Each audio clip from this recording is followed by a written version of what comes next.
आज हम आपको पुत्रदा एकादशी या पवित्रा एकादशी की कथा सुना रहे हैं। श्री कृष्ण जी बोले, हे युधिष्ठिर, श्रावण मास की शुक्ल पक्ष की एकादशी का नाम पवित्रा एकादशी भी है। यह पुत्र की इच्छा पूर्ण करने वाली है, इस कारण इसका नाम पुत्रदा एकादशी भी प्रसिद्ध है।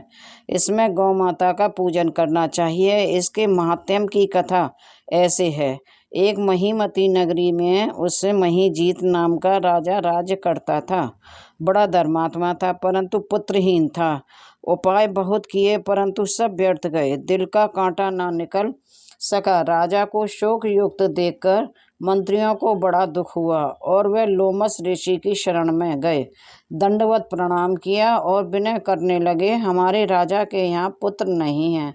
बेचारा शोक भवन में पड़ा हुआ है। आप कृपा करके कोई उपाय बतलाइए जिससे उसके घर में कुल दीपक का प्रकाश हो जाए। मुनि ने दिव्य दृष्टि से उसके पूर्व जन्म की कर्म देखकर कहा, तुम्हारा राजा पिछले जन्म में महाकंगाल था और कुकर्मी भी था। एक दिन घूमते घूमते उसे कहीं जल ना मिला और अन्न भी नहीं मिला।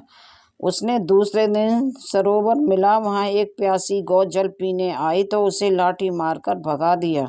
उस महापाप से तुम्हारा राजा निस्संतान हुआ है और जिस दिन वह भूखा प्यासा रहा, रात्रि को चलते चलते जागरण भी हो गया। भूखा तो था ही, भगवान को स्मरण कर भोजन मांगता था।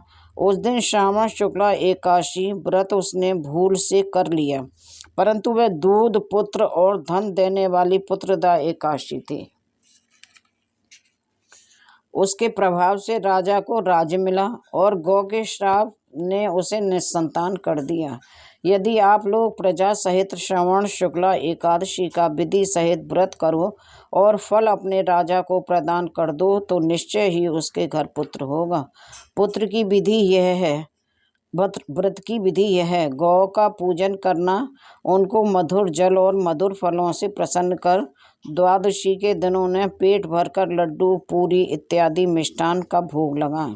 उनका आशीर्वाद और पुत्रदा एकादशी का महात्म्य एक समान है।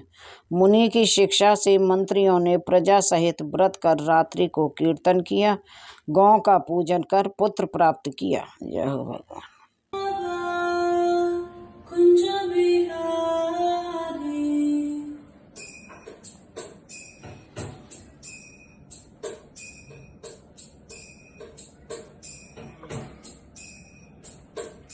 जय